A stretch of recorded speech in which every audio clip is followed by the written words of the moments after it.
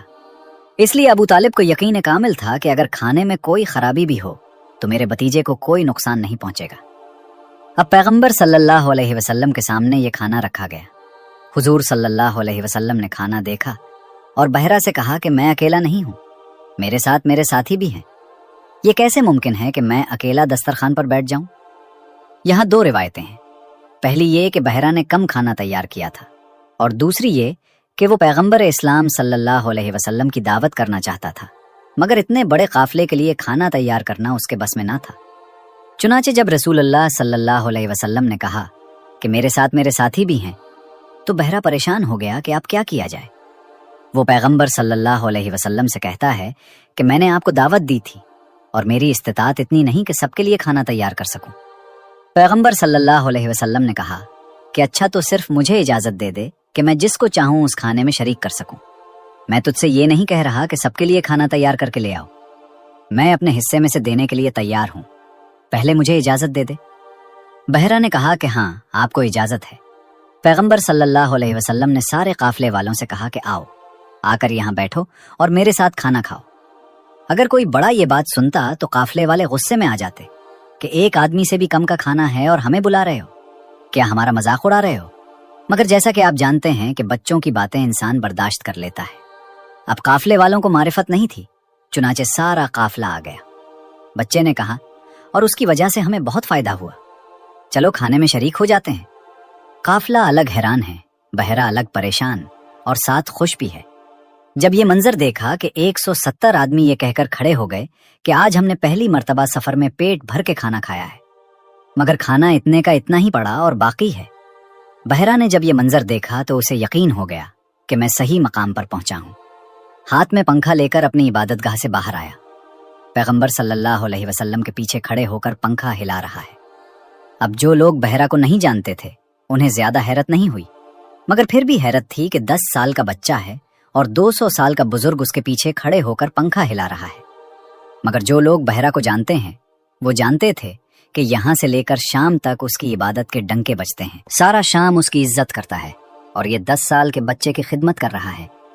حیران ہو کر کہا کہ اے ہمارے آقا، آپ اس انداز سے اس بچے کی خدمت کر رہے ہیں، ہم اس سے پہلے بھی 20 دفعہ یہاں سے گزرے ہیں اور اس تمنا میں مرے جاتے تھے کہ کاش ایک مرتبہ آپ کے چہرے کی زیارت کر لیں، مگر آپ کے چہرے کی زیارت نہیں ہوئی۔ اور آج یہ کہ آپ عبادت گاہ سے باہر آئے، اپنے ہاتھ سے کھانا پکا کر لائے اور اس بچے کی اتنی خدمت کر رہے ہیں، اس کا سبب کیا ہے؟ بحرہ کہتا ہے کہ تمہیں کیا پتا کہ میں نے اپنی آنکھوں سے کیا منظر دیکھا ہے؟ میں نے اپنی عبادت گاہ کی حرکت بھی دیکھی، آسمان کے بادل بھی دیکھے، ساتھ ساتھ یہ بھی دیکھا کہ جب یہ بچہ اس مقام پر بیٹھا تو آسمان سے کچھ لوگ اتر کر آ رہے تھے جن کے ہاتھ میں یاقوت اور زبرجد کے پنکھے تھے اور وہ اس بچے کو پنکھا دے رہے تھے۔ میں نے چاہا کہ میں بھی اس عبادت میں شریک ہو جاؤں۔ بحرہ کے ماننے والے عیسائی اس سے پوچھتے ہیں کہ یہ بچہ کون ہے؟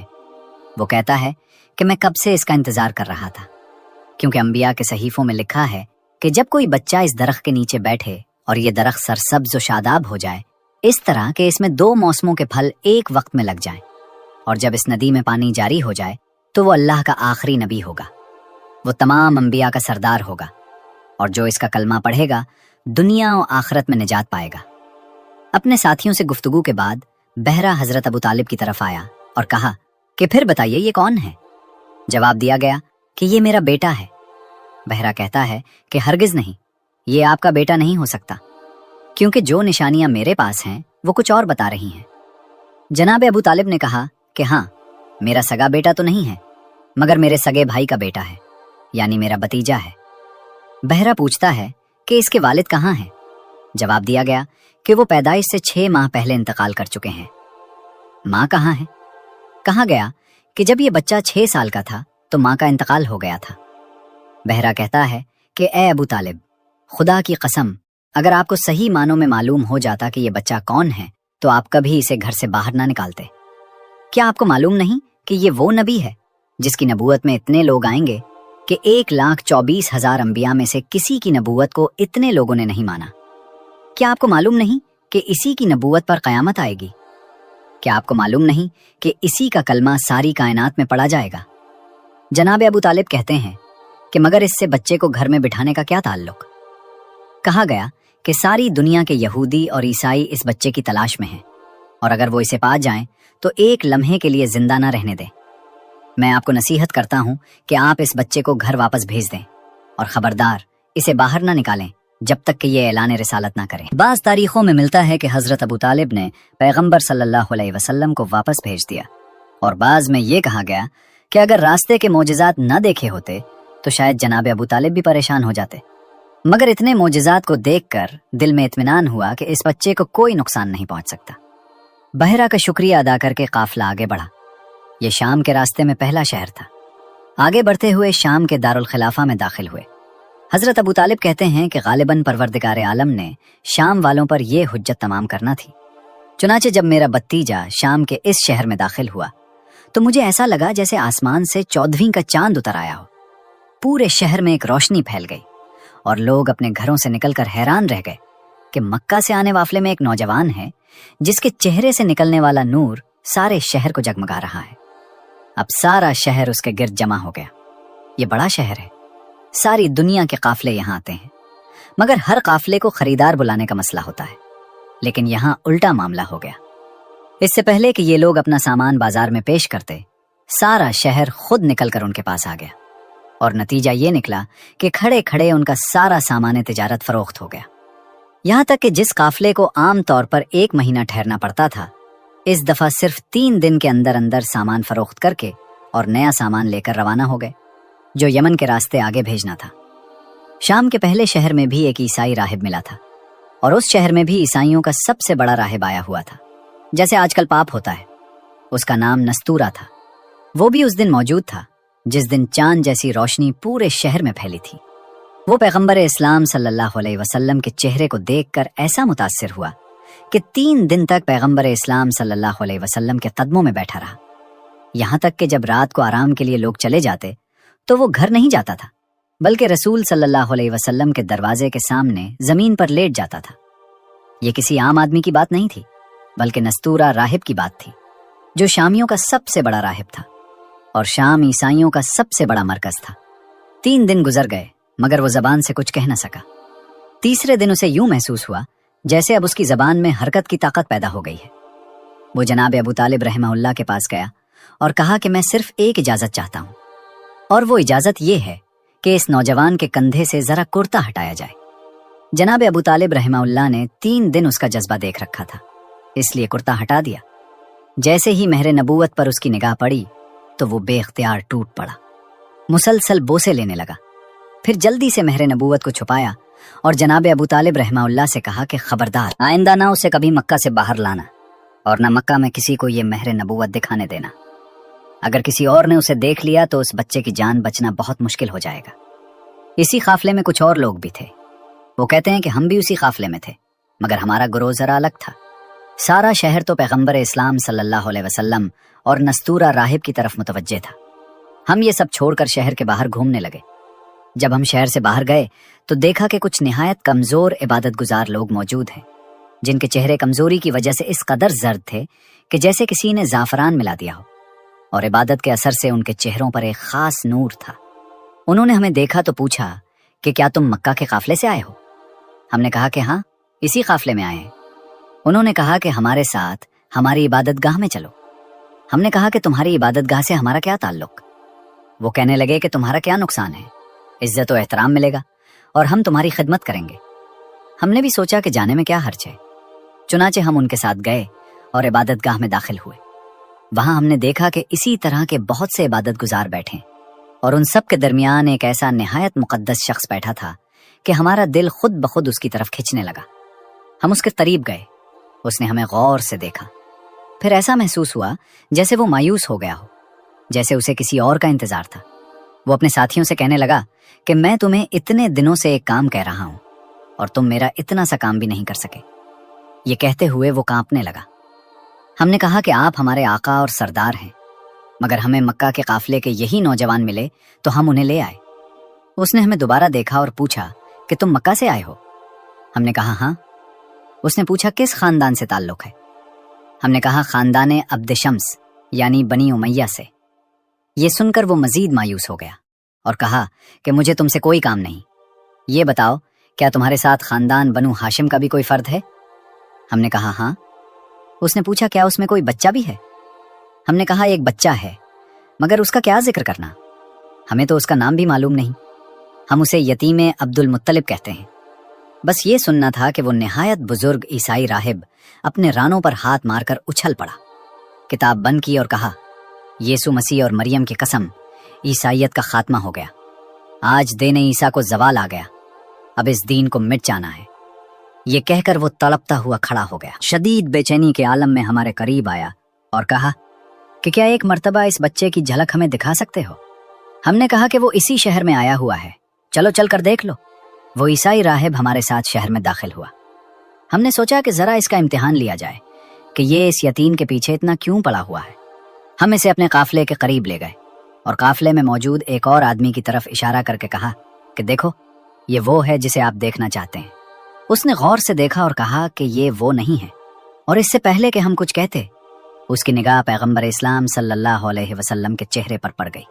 وہ بے اختیار یہ کہتے ہوئے دوڑا کہ تم کتنا ہی چھپاؤ، میں نے پہچان لیا ہے کہ وہ کون ہے، یہی اللہ کی حجت ہے اور عیسیٰ علیہ السلام کا بھی آقا ہے۔ یہ کہہ کر رسول اللہ صلی اللہ علیہ وسلم کے قدموں میں گر پڑا۔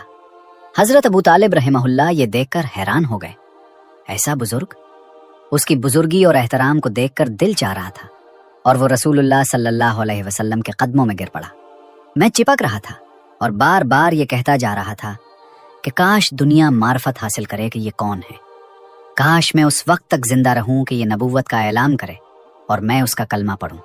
پھر حضرت ابو طالب رحمہ اللہ سے کہا کہ اس کی اچھی طریقے سے حفاظت کرنا، تمہیں پتہ نہیں یہ وہ ہے جس کے ہاتھ میں زندگی اور موت کا اختیار ہے، جس نے اس کا ساتھ دے لیا وہ دنیا میں بھی زندہ ہے اور آخرت میں بھی زندہ ہے، اور جس نے اس سے منہ موڑ لیا وہ دنیا میں بھی مردہ ہے اور آخرت میں بھی مردہ ہے۔ حضرت ابو طالب رحمہ اللہ کہتے ہیں کہ مسلسل ایسے واقعات پیش آ رہے تھے اور آپ نے اپنی آنکھوں سے یہ معجزات دیکھے اور ایسے ایسے بزرگوں کا اظہار محبت و عقیدہ دیکھا، اس لیے اب میرے دل میں بھی ایک خوف پیدا ہونے لگا، اور 3 دن کے بعد ہم لوگ تیزی سے مکہ کی جانب چل پڑے۔ مکہ میں داخل ہوئے، ابھی ہم داخل بھی نہیں ہوئے تھے کہ ہمارے ساتھی دوڑ کر ہم سے پہلے پہنچ گئے۔ سارا مکہ پیغمبر اسلام صلی اللہ علیہ وسلم کے قافلے کے استقبال کے لیے آ گیا۔ اگر نہیں آیا تو ابو جہل اور خاندان بنو امیہ کے کچھ افراد پیغمبر اسلام صلی اللہ علیہ وسلم کے شام کے اس سفر کی اہمیت کا اندازہ لگا سکتے تھے۔ السلام علیکم ورحمۃ اللہ وبرکاتہ۔ آپ دیکھ رہے ہیں SR اسلامک۔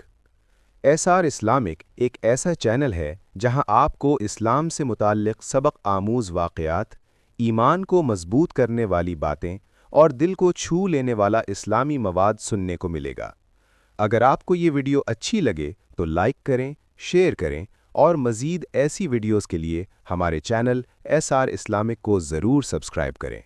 اللہ آپ کو جزائے خیر دے۔